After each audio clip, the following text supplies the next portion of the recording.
Hi, everybody.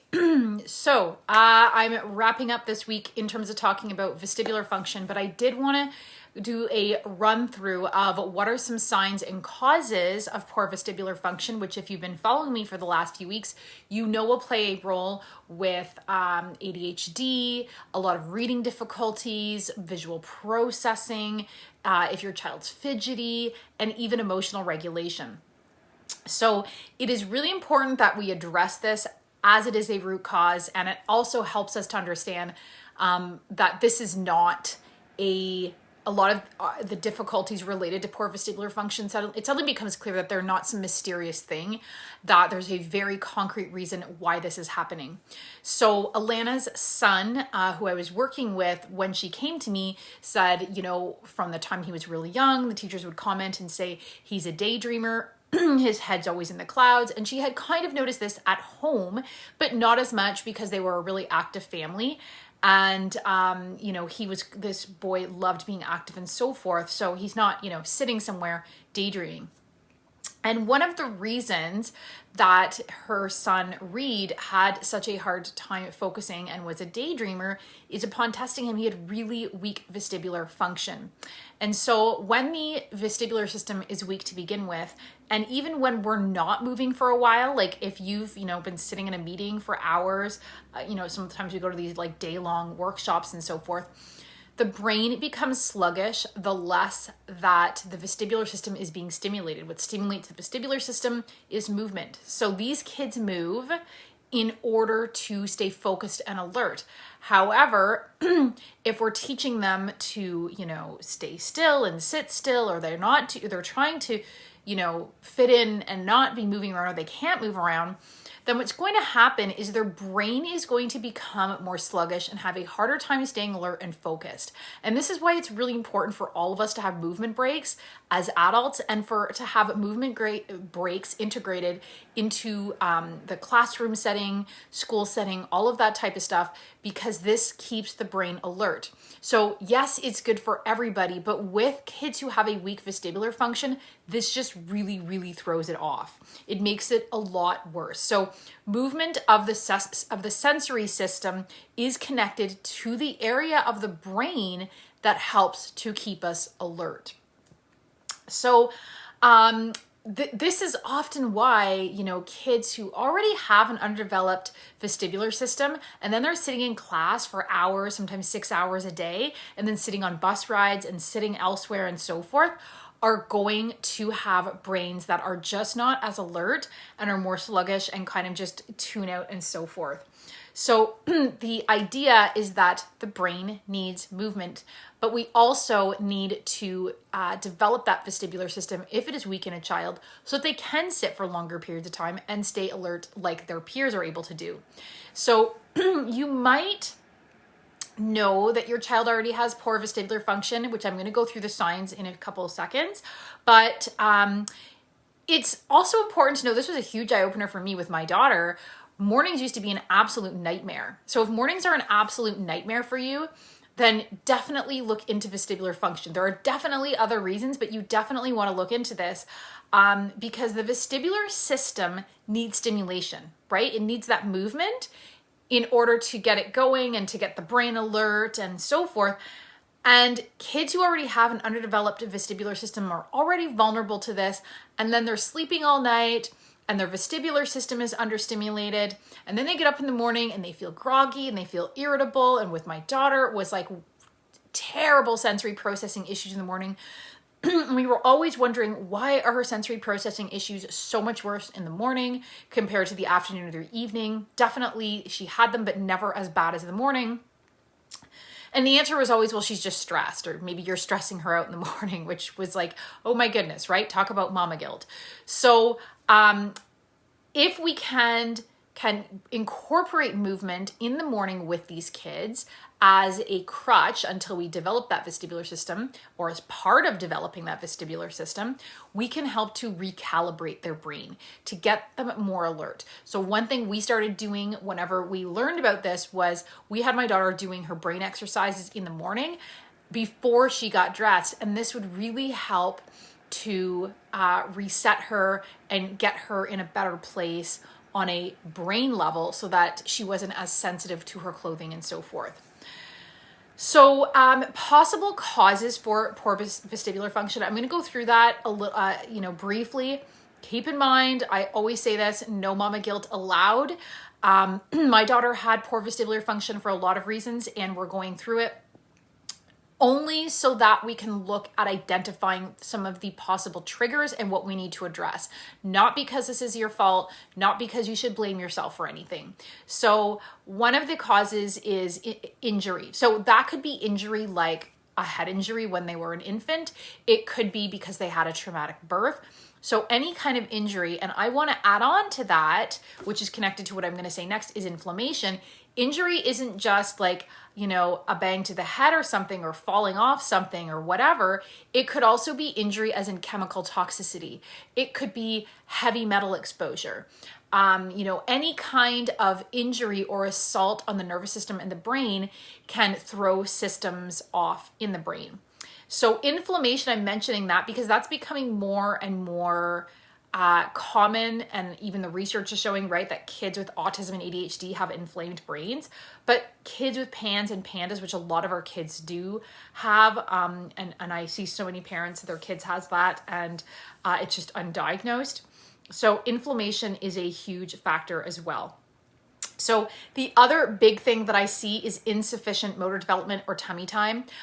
So first of all, insufficient tummy time as an infant, which I talk about all the time, right? We're all told to have our babies, not told, but we have our babies in swings and slings and carriers and car seats and walkers and all of these things to keep them happy, because that's what we want, is our children to be happy. But unfortunately, these kids need to be on the floor. And the American Pediatric Society is now saying that they need to be on the floor several hours a day to develop those lower brain levels. So again, no mother guilt allowed, but there are things we can do to develop those lower brain levels. And also, I just want to add something I was talking to my husband about a couple weeks ago is when we live in a culture where we're just so bombarded with this could happen to your child and this horrible thing could happen and this horrible thing could happen. So we are just a society of helicopter parents, even though some of us are trying really hard not to be, right? I know I'm trying hard not to be, but we go out in the forest and my daughter wants to start like crossing a creek where there's like freezing cold water and rocks. And I'm like, do I really want her walking on that log? And what if we end up in the hospital? And it's really hard to strike that balance, because it's also been found that kids who don't have helicopter parents and are allowed to be really rough and tumble tend to have better sensory motor development, right? Because their parents aren't worried about them climbing this and climbing that, and that's what helps to develop the sensory system. So as much as possible, giving our kids a diverse and active childhood where they're doing all kinds of different movements and taking even, yes, calculated risks that's not like actually totally dangerous, is a really important part of sensory motor development. Other things that can impact vestibular function is premature birth, excessive exposure to movement or sound in utero. So there's a lot of studies that were done on autistic children and found that there was a very high percentage of children in certain massive apartment complexes near airports or places where there was an insane amount of industrial noise. And what they found was that children, when their sensory system is constantly bombarded by sound, it can affect or hinder the brain development. So that's a factor as well, and that's not anybody's fault. So I just want to emphasize that this is not about finding out, what you did wrong as a mom when we're talking about causes. It's finding out what are some of the root causes, and is there something that we still need to address and eliminate so that we can improve the vestibular function. History of ear infections, I see this so much, and sometimes it doesn't take much. It could be 1 or 2 ear infections in infancy or childhood that can affect the vestibular system, as well as just an overall immature nervous system. Retained primitive reflexes, which I've talked about before, and I'm going to be talking about more in the future. If children have retained primitive reflexes, so meaning in a very simple explanation, it's like their baby brain is still on, then it's going to be, they're going to have issues with vestibular function. And a lot of the kids I work with do have this difficulty.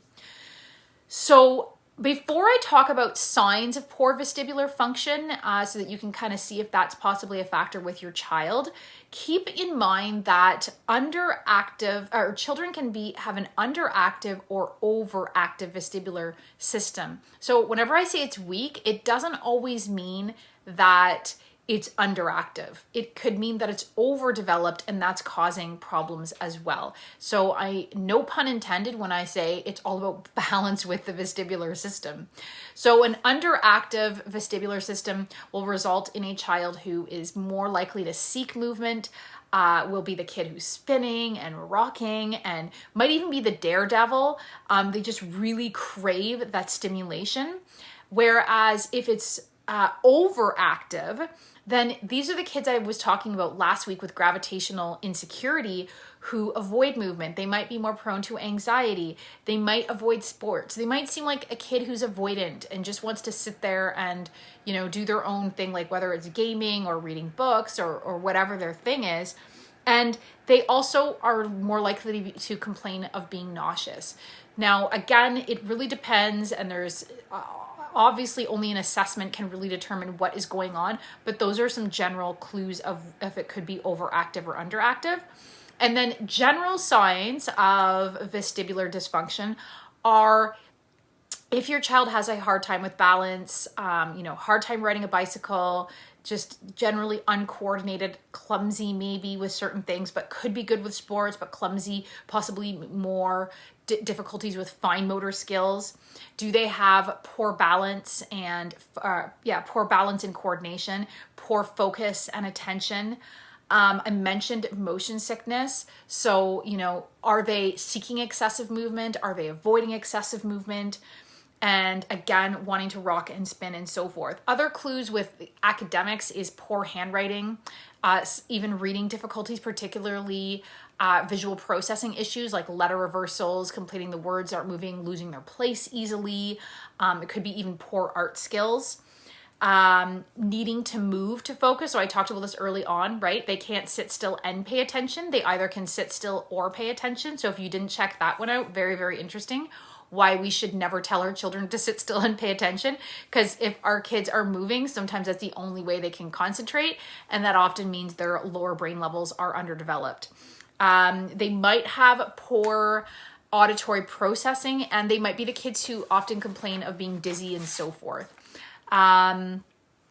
Again, like I talked about last week, they might dislike crowds. They might be the kids who respond to weighted blankets or like really nice bear hugs. They really seek that pressure to kind of ground them.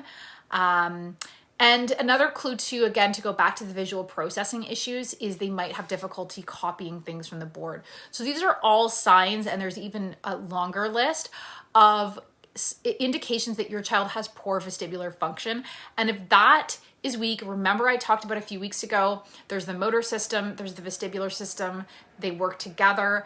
This is the learning pyramid, auditory processing, visual processing. This needs to be solid in order for this to happen. And too often we are working up here at the top of the pyramid, we're working higher up, we're trying to do phonics and so forth. The auditory and visual processing is weak because the sensory motor system and vestibular system is weak. And here we are up here wondering why our kid has been in tutoring forever and is making progress at a snail's pace. So let me know in the comments below, does your child have any of these signs? Do any of the causes resonate? What are you seeing at home? Is it presenting as a reading difficulty, ADHD, anxiety, emotional regulation issues, all of the above?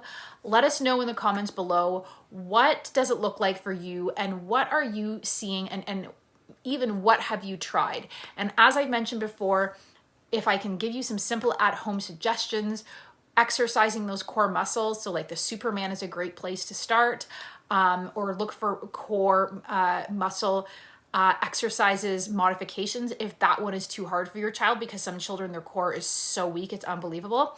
And then keep working on those balance exercises. Yes, it takes time. This is not an overnight solution. You need to stick with it. but it will definitely reap the rewards when you start working on brain organization as opposed to compensation. So corrections versus compensations. So if you want to know more about my program, The Full Potential Formula, please reach out and book a free 40-minute clarity call. And don't forget to grab the Laser Focus Learner Starter Kit with some exercises to get you started on getting your child's brain better organized. Thanks for watching, everyone. Until Thursday, where I will be talking about vestibular function and what simple at-home test you can do or screening you can do to see if your child's vestibular system is weak. Thanks for watching.